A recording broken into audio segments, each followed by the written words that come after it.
নমস্কার। ইউটিউব ও ফেসবুকে astro Shri Vishnu channel থেকে যারা দেখছেন তাদের প্রত্যেকে স্বাগত। দেখুন, আজকে খুব গুরুত্বপূর্ণ একটা ইন্টারেস্টিং বিষয় আমি আপনাদের সঙ্গে আলোচনা করব। আমরা প্রায়ই ইউটিউবে এবং ফেসবুকে বিভিন্ন রিলসের মধ্যে দেখি বিভিন্ন জ্যোতিষী তান্ত্রিক তারা বিভিন্ন ধরনের টোটকা টিপস বলে দেন, এবং এই টোটকা টিপস করে নাকি কিছু মানুষের জীবন নাকি পুরোপুরি বদলে গেছে বা কারো কারো নাকি ভাগ্য ঘুরে গেছে। সত্যি বলছি, আমি এতদিন জ্যোতিষী করছি, আমি কিন্তু নিজেই এই টোটকা বা টিপসে খুব একটা ভক্ত বা আমি খুব একটা পক্ষপাতী নই। কারণ কিন্তু সাবজেক্টটাকে ভালোভাবে অধ্যয়ন না করে বা না করলে যেটা হয়, অনেক পুরনো প্রবীণ অ্যাস্ট্রোলজার তারাও আবার দেখেছি মাঝে মাঝে এরকম টোটকা টিপস দেয় যে মানি ব্যাগে কর্পূর রাখলে নাকি সবসময় টাকা থাকবে, তোমার কিছু করার দরকার নেই, তুমি মানি ব্যাগে কর্পূর রাখলেই তোমার টাকা থেকে যাবে। তারপর তোমার প্যাকেটের মধ্যে হরিতকি রাখলে নাকি তোমার উন্নতি।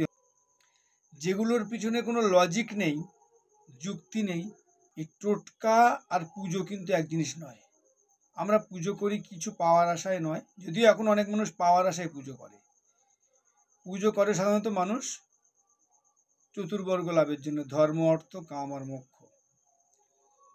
শুধুই অর্থ লাভ এরকম কোনো পুজো কোথাও কোনো সংকল্প লেখা নেই, বা শুধু অর্থ পাওয়ার জন্য পুজো এরকম কিছু হয় না। আর একটা জিনিস কি না, রিচুয়াল।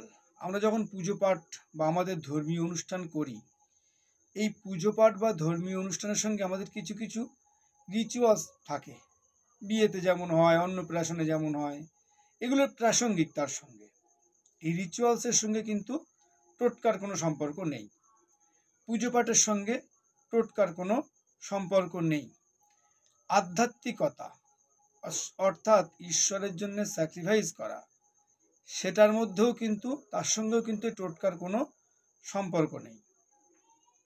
আর সব শেষে আসবো যেটা সব থেকে বেশি আমরা দেখি, যেটা এই যে গ্রহদোষ কেটে যাবে, এই গ্রহদোষ কাটানোর পিছনেও কিন্তু টোটকার কোনো ভূমিকা সে অর্থে নেই।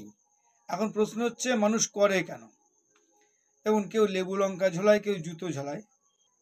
আমার যদি কর্ম, মেন তো কর্মফল না, আমরা যেটা ভোগ করছি সেটা কর্মের ফল, যেটা করছি সেটা কর্ম, তার ফলও আগামী দিনে ভোগ করব। সুতরাং আমাকে যখনই কোনো কর্ম করতে হবে বা যে কর্ম করছি আমরা ভেবেচিন্তে করতে হবে, এবং কোনো কর্ম অনুশীলনের মধ্যে দিয়ে এগিয়ে নিয়ে যেতে হয়, তবে সেই কর্মের ঠিকঠাক ফল পাওয়া যায়। যখনই কর্মের ফল ঠিকঠাক না পাওয়া যায়, তখন অযথা ভাগ্যকে দোষারোপ করা বা মিথ্যে কথা বলা যে শত্রু আমার ক্ষতি করছে, শত্রু আমার এই করছে, কুদৃষ্টি দিচ্ছে।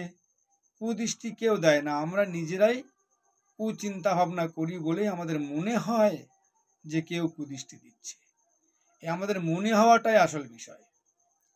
এখন অনেকের একটা ম্যানিয়া হয়ে গেছে, তারা এটা করে বা করে থাকে, শনিবার মঙ্গলবার পড়লে করে।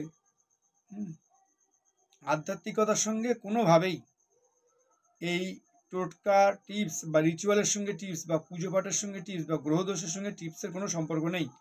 আমি ফেসবুক, ইউটিউব বা শর্টসে আমি অনেক অ্যাস্ট্রোলজারকে বলতে শুনেছি যে যতই সাড়ে সাথে চলুক, আপনি এইটা করুন, সাড়ে সাথে কেটে যাবেন। না ভাই, শনি বর্তমানে বসে আছে কুম্ভের ঘরে, কদিন পরে মিনে চলে যাবে। মিনে তো যাবেই, সময় তার ছন্দে আপন ছন্দে এগিয়ে চলেছে, সেটাকে তো নিয়ন্ত্রণ করা সম্ভব নয়। সুতরাং যেটা সম্ভব নয় সেটার জন্য মিথ্যে প্রতিশ্রুতি দিয়ে, বা দেখা যাচ্ছে আমি বললাম রসুন দিয়ে টোটকা করুন, লঙ্কা দিয়ে টোটকা করুন, হ্যাঁ, আলু দিয়ে টোটকা করুন, পেঁয়াজ দিয়ে টোটকা করুন। যখন আপনার সময় ভালো থাকবে, অর্থাৎ দশা ভালো চলবে, উন্নতি হবে। আর যখন আপনার সময় খারাপ চলবে বা খারাপ দশা স্টার্ট হয়ে যাবে, তখন আপনি হাজার চেষ্টা করেও বুদ্ধি খাটাতে পারবেন না। এই খারাপ দশা কেন শুরু হয়? আমাদের খারাপ কর্মের জন্য। খারাপ কর্ম কেন হয়? আমরা কর্ম নিয়ে অনুশীলন না করার জন্য। তাহলে আমাদের কর্ম এবং কর্মের অনুশীলন দুটো দরকার। এই দুটো করলে আমাদের কি হবে? কর্ম ভালো হবে। তাহলে কর্মের ফল ভালো পাবো, আর কর্মফল ভালো পেলে আসল টোটকাই তো কর্ম। সেই আসল টোটকা বাদ দিয়ে যত সব ফাটকা করলে তো হবে না। এখন অনেক অ্যাস্ট্রোলজার প্রবীণ হোক বা নবীন হোক, ইউটিউবে থাকতে হবে, সোশ্যাল মিডিয়ায় থাকতে হবে, বাজার গরম রাখতে হবে, সেটার জন্য অনেকে আমি সোশ্যাল মিডিয়ায় আছি, আমি হারিয়ে যাইনি, এটাকে বোঝানোর জন্য টাইমটা তো ওয়েস্ট করাতে হবে। তাই কিছু টোটকা টিপস নিয়ে আসেন তারা, যেগুলো টোটকার মধ্যে পড়ে না, যেগুলো আমাদের দৈনন্দিন রিচুয়ালের মধ্যে পড়ে, বা কিছু পুজো পাঠের অঙ্গ, সেগুলোকেও টোটকা বলে চালানোর চেষ্টা করেন। টোটকা নয়, আমাদের কিছু রিচুয়ালস আমরা পালন করি। তাই কোনো টোটকা টিপসের চক্করে পড়বেন না। আপনি আপনার বাড়িতে পুজো করুন, পাঠ করুন, আধ্যাত্মিক করুন, জপ করুন, তন্ত্রমন্ত্র করুন, জেমস স্টোন করুন, কালার থেরাপি করুন, সব ঠিক আছে। এই টোটকার চক্করে যেন পড়বেন না কেউ। ধন্যবাদ।